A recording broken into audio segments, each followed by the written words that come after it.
ഉസ്താദുമാര് പറയാത്ത ഷിർക്ക് ഒരു ലിപ്സ്റ്റിക് ഇട്ട പെൺകുട്ടി ഹസ്ബൻഡിന്റെ വീട്ടിൽ 4 ചുമരിന്റെ ഉള്ളിൽ ഒതുങ്ങി കഴിഞ്ഞു. ഹസ്ബൻഡും അമ്മയമ്മയും സമ്മതിക്കും. തമ്പുരാൻ വന്ന് താഴത്തേക്ക് വന്ന് പറഞ്ഞാലും ഓലാരും ബോയ്സിനെയും ഓരോ ഉമ്മാനെയും കുറിച്ചിട്ടാണ്. കുട്ടി എത്രത്തോളം കഷ്ടപ്പെട്ടിട്ടാണ് ഒരു സർട്ടിഫിക്കറ്റ് നേടിയെടുക്കണമെന്ന് സമ്മതിക്കൂല. ഹസ്ബൻഡ് ഉദ്ദേശിച്ച കമന്റ്. ഇപ്പോൾ കുറച്ച് മുൻപ് ഒരു പെൺകുട്ടി ഒരു വീഡിയോ ചെയ്തിട്ടുണ്ടായിരുന്നു. അതിപ്പോൾ കുറച്ച് വൈറലായിക്കൊണ്ടിരിക്കുകയാണ്. ഉസ്താദുമാര് പറയാത്ത ഷിർക്ക് ഒരു ലിപ്സ്റ്റിക് ഇട്ട പെൺകുട്ടി വന്ന് പറഞ്ഞാൽ എങ്ങനെ ഇരിക്കുന്നു ചോദിച്ചിട്ടാണ് വീഡിയോ സ്റ്റാർട്ട് ചെയ്യുന്നത്. അപ്പോൾ അതിപ്പോൾ പല രീതിയിലും വളച്ചൊടിച്ചിട്ട് ഇങ്ങനെ വരുന്നുണ്ട്. അങ്ങനെയാണല്ലോ സൊസൈറ്റി. ആ കുട്ടി ഉദ്ദേശിച്ചിട്ടുള്ളതെന്ന് വെച്ചാൽ ഇപ്പോൾ ഒരുപാട് പെൺകുട്ടികളുണ്ട് PG ഡിഗ്രി ഒക്കെ കഴിഞ്ഞിട്ട് ഹസ്ബൻഡിൻ്റെ വീട്ടിൽ 4 ചുമരിൻ്റെ ഉള്ളിൽ ഒതുങ്ങി കഴിഞ്ഞു കൂടുന്ന ഒരുപാട് പെൺകുട്ടികൾ എപ്പോഴും ഉണ്ട്. ആ കുട്ടി പറഞ്ഞിട്ടുള്ളത് എന്താ വെച്ചാൽ ഇപ്പോൾ ആര് പറഞ്ഞാലെന്താ ഹസ്ബൻഡും അമ്മയമ്മയും സമ്മതിക്കണ്ടേന്ന് പറയട്ടോ.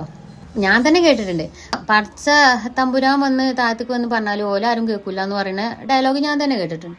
അതിനെതിരെ ഞാനൊരു കമന്റ് ഇട്ടിരുന്നുണ്ട്. അതിന് ഉള്ള റിയാക്ഷൻസ് ആണ് കേട്ടോ. ഒരുപാട് കമന്റ്സ് അതിന്റെ ചോട്ടിൽ വന്നിട്ടുണ്ട്. പെൺകുട്ടിക്ക് അഗേൻസ്റ്റ് ആയിട്ട് ഒരു പറയുന്നു, ഞാൻ അനുകൂലമായിട്ടാണ് പറയുന്നത്. കാരണം അഗേൻസ്റ്റ് ആയിട്ടേ പറയുള്ളൂ. കാരണം അത് വന്നിട്ടുള്ളത് ബോയ്സിനെയും ഓരോ ഉമ്മാനെയും കുറിച്ചിട്ടാണല്ലോ. അപ്പം അത് അഗേൻസ്റ്റ് ആയിട്ടേ വരുള്ളൂ.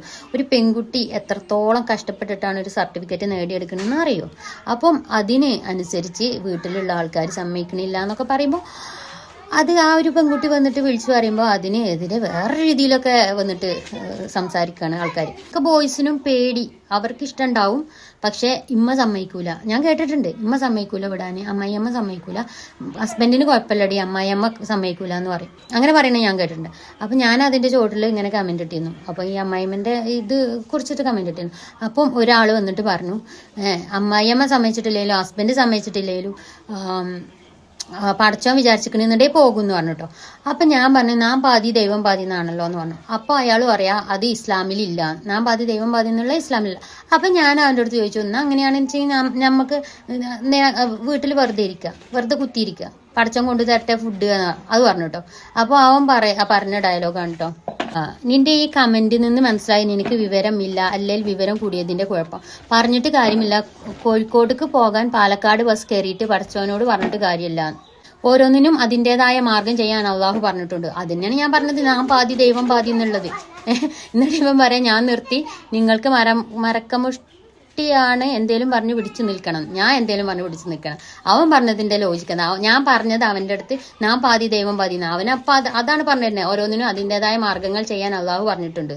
അപ്പൊ ആ മാർഗത്തിന് ഞാൻ പാതി ദൈവം പാതി എന്ന് ഞാൻ പറഞ്ഞത്. നമ്മൾ റിസ്ക് എടുത്തിട്ടുണ്ടെങ്കിൽ പടച്ചോന അതിനുള്ള പ്രതിഫലം തരും. അത്രയേ ഉള്ളൂ. അല്ലാതെ എൻ്റെ അമ്മായിയമ്മ സമ്മതിക്കണില്ല, അല്ലെങ്കിൽ എൻ്റെ കെട്ടിയോൻ സമ്മതിക്കണില്ല എന്നെ ജോലിക്ക് പോകാനാണ് കുത്തിയിരുന്ന ഒന്നും നടക്കൂല. സ്ട്രഗിൾ ചെയ്തിട്ട് അവിടുന്ന് പോവാൻ നോക്കണം, എന്നെങ്കിലേ പറ്റുള്ളൂ.